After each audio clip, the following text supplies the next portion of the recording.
ओम शांति। मुरली के मीठे वचन में आप सभी का हार्दिक स्वागत है।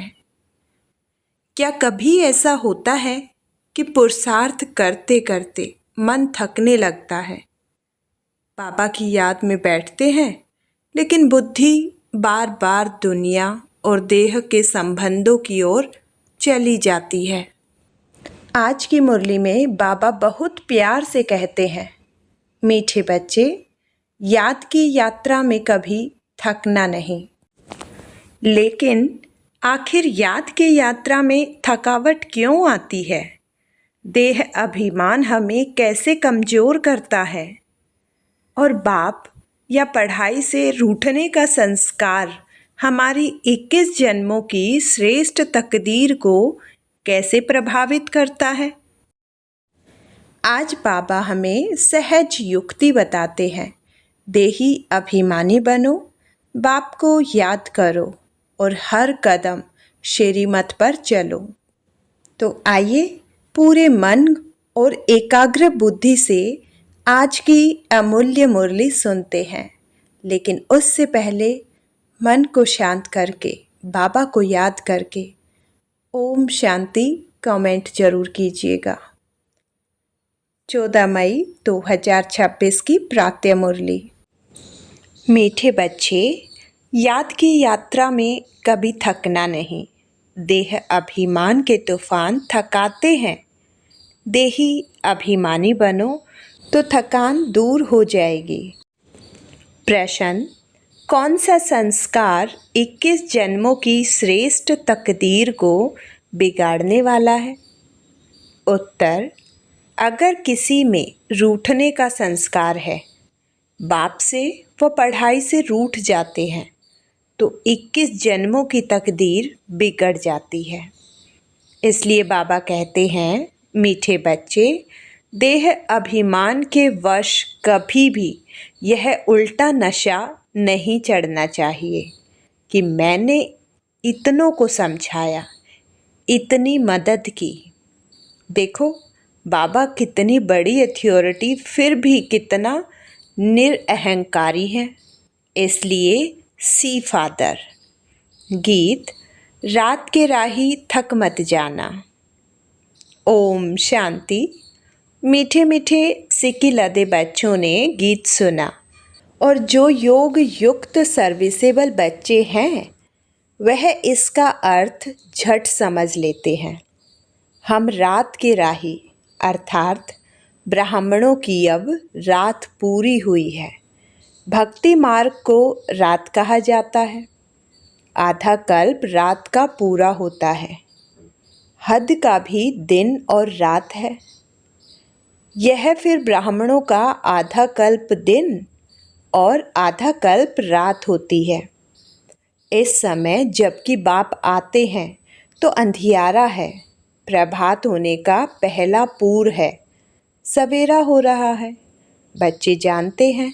अब बाप कहते हैं, मीठे मीठे बच्चे, याद की यात्रा में थक नहीं जाना।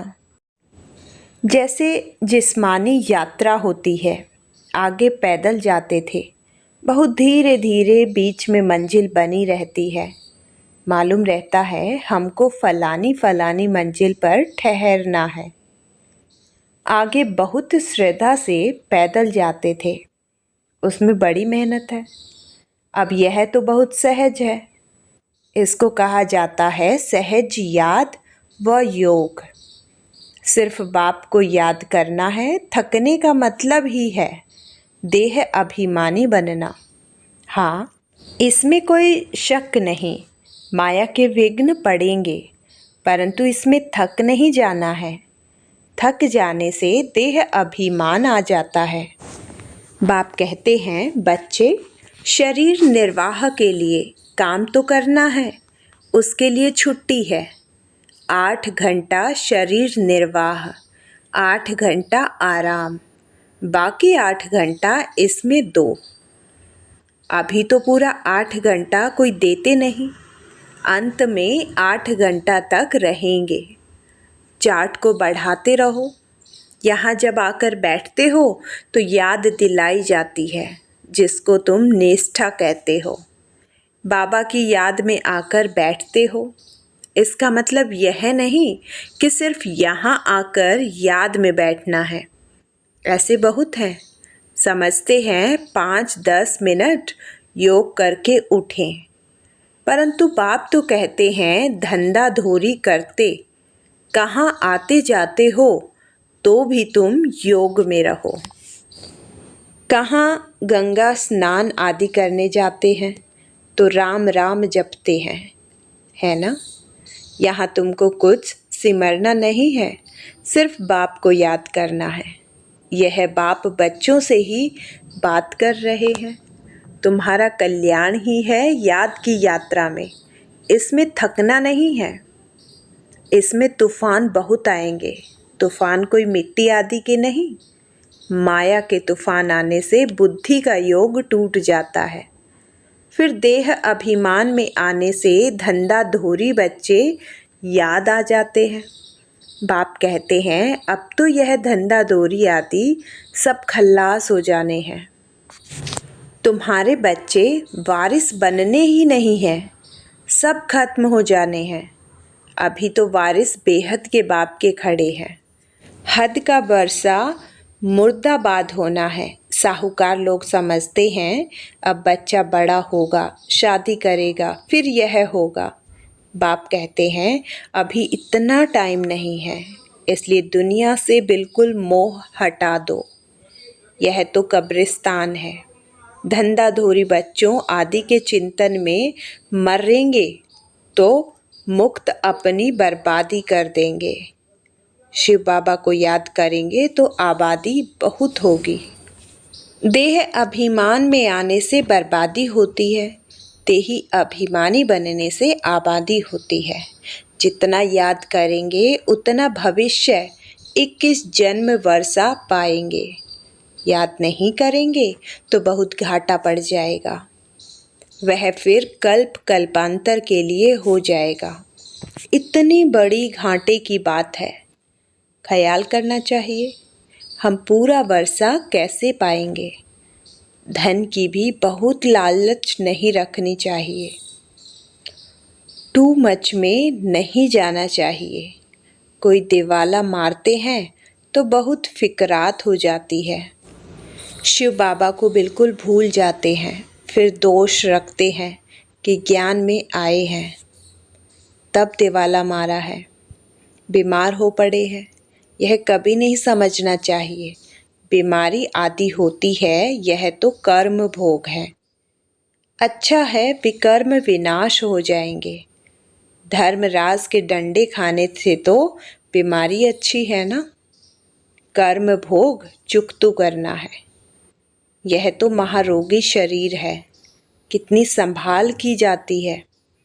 चलते चलते खड़े हो जाते हैं, हार्ट फेल हो जाते हैं। ऐसी पुरानी दुनिया को तो बुद्धि से एकदम भूल जाना चाहिए। बच्चे देखते हैं बाप नया घर बना रहे हैं तो पुराने से एकदम दिल हट जाती है। कहते हैं बाबा जल्दी से मकान बनाओ, तुम्हारे पुराने मकान में तकलीफ़ बहुत है।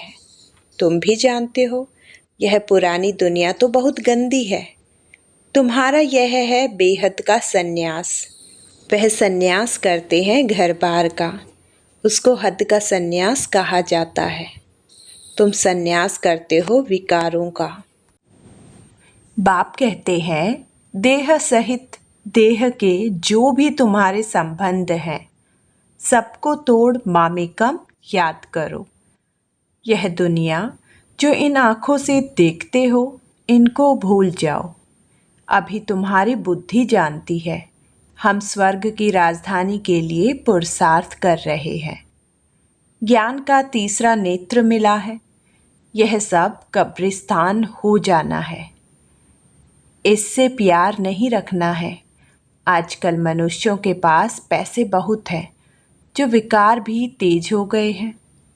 काम विकार कितना तेज है, काम बगैर रह नहीं सकते। 4-5 वर्ष पवित्र रहे, फिर लिखते हैं बाबा आज इनको भूत लगा, काला मुंह कर दिया। कितना धक्का खाया। एकदम 5 मार मंजिल से गिरे। पहले पहले है देह अभिमान, ऊपर से गिरा ठक, पुर्जा पुर्जा हो गया। खल्लास, हड्डगुड बिल्कुल ही टूट जाते हैं। फिर पुरुषार्थ करने में टाइम लगता है। यह है सबसे बड़ी चोट। इसलिए बाबा कहते हैं काम महाशत्रु है। विकार को ही पतितपना कहा जाता है। कहते हैं बाबा हमको पतित से पावन बनाओ। भारत में ही संपूर्ण निर्विकारी थे ना। भारत ही निर्विकारी था, अब भारत विकारी है। संपूर्ण निर्विकारी सूर्यवंशी को कहेंगे। भले रामचंद्र के राज्य में भी विकार की बात नहीं रहती, परंतु कला तो कम हो जाती है।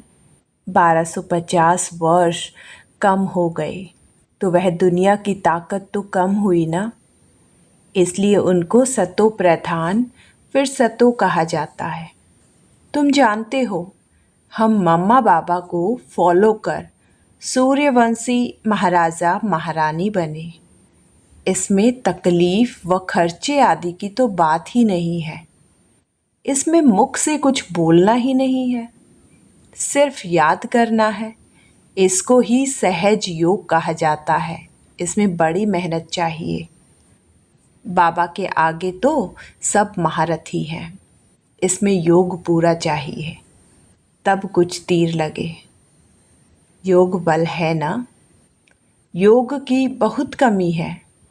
विघ्न भी योग में बहुत पड़ते हैं। बेहद का बाप मीठे मीठे बच्चों को बैठ समझाते हैं। बच्चे बाप से व पढ़ाई से कभी रूठना नहीं। रूठेंगे तो 21 जन्म तकदीर से रूठेंगे। बड़े अच्छे अच्छे बच्चे भी रूठ पड़ते हैं। नशा चढ़ जाता है देह अभिमान का। मैंने इतनों को समझाया है। देह अहंकार आने से गिर पड़ते हैं। इसमें अहंकार नहीं आना चाहिए। शिव बाबा को कोई अहंकार है? कितना निरअहंकारी है, और है कितनी बड़ी अथॉरिटी। कहते भी हैं मैं साधारण तन में साधारण घर में आता हूँ। साहूकार के घर में थोड़े ही आता हूँ। तो अब बच्चों को जागना है। बाबा युक्तियाँ तो बड़ी अच्छी बतलाते रहते हैं। तुम बच्चों की ही देरी है। ड्रामा अनुसार अर्जुन अवस्थाएं जोर नहीं भरी हैं, आगे चल जोर भरेंगी। हम गवर्नमेंट को इतला करते हैं कि इतने इतने वर्षों में स्वर्ग की स्थापना हो जाएगी। यह अखबार आदि में मनुष्य पढ़ेंगे तो आकर तुमसे पूछेंगे। थोड़े वर्ष के अंदर स्थापना होगी तो विनाश भी जरूर होगा। ढेर आएंगे। यह प्रॉपर्टी आदि थोड़े समय के लिए है। इस प्रॉपर्टी को तुम कोई प्रॉपर्टी थोड़े ही समझते हो। तुम जानते हो यह तो थोड़े रोज़ के लिए है। यह मकान आदि रहने के लिए बनाए हैं, क्योंकि मधुबन में बहुत बच्चे आते हैं रिफ़्रेश होने के लिए। हेड ऑफिस मधुबन है। आज तुम क्या करते हो, कल क्या करेंगे? यहाँ तपस्या करते हो, फिर दिल्ली वृंदावन आदि में जाकर राज्य करेंगे। हमारा यादगार कैसे खड़ा है, यह अच्छी रीति दिखाना है। जो काम हम अभी कर रहे हैं 5000 वर्ष पहले भी किया था। पहले पहले शिव बाबा के मंदिर बनाते हैं, बाकी देलवाड़ा मंदिर आदि तो बाद में बने हैं। बुद्धि से काम लेना होता है। देलवाड़ा मंदिर का भी हिसाब निकाला जाए तो निकल सकता है। पूरा हमारा यादगार है। तुम जानते हो यह स्थापना का यादगार है। तुम मीठे मीठे बच्चों को बहुत खुशी होनी चाहिए। यह सब सर्विस बढ़ाने की युक्तियाँ निकालनी हैं। राम गयो रावण गयो। जिनका बहु परिवार है, रावण का देखो कितना बड़ा परिवार है। राम का कितना छोटा परिवार है। गायन राइट है, परंतु कोई समझ नहीं सकते हैं। बाप बैठ समझाते हैं तो भी निश्चय नहीं बैठता है। शरीर निर्वाह अर्थ भी कर्म तुमको जरूर करना है। हाँ, जो सर्विसेबल बच्चे हैं पांडव, वह तो गवर्नमेंट से पालना ले सकते हैं, उनकी सारी संभाल हमको करनी पड़े। अवस्था बच्चों की ऐसी होनी चाहिए, बाप की याद में इस दुनिया का सब कुछ भुलाना है।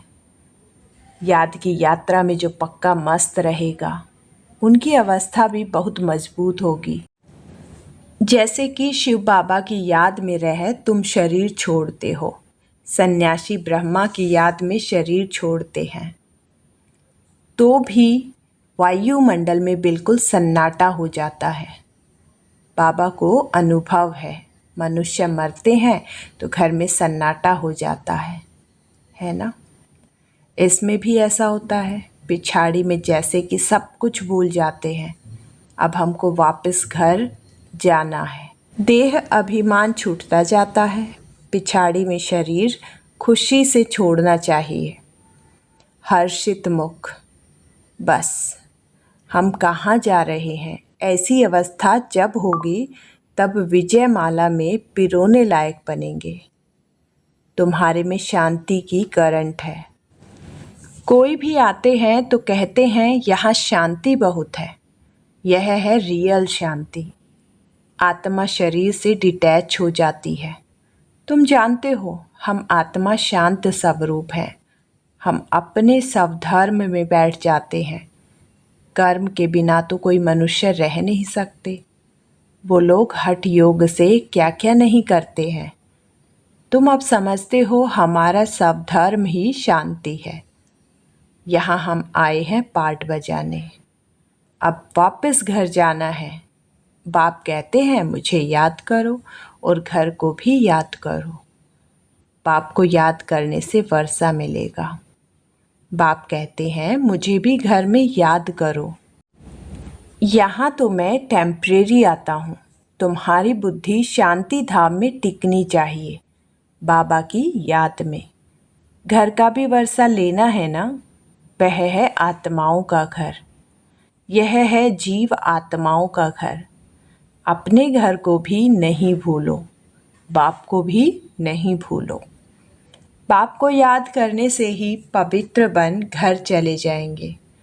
ज्ञान को धारण करने से फिर रज़ाई करने आएंगे नई दुनिया में। जितना हो सके औरों को रास्ता बताते जाओ।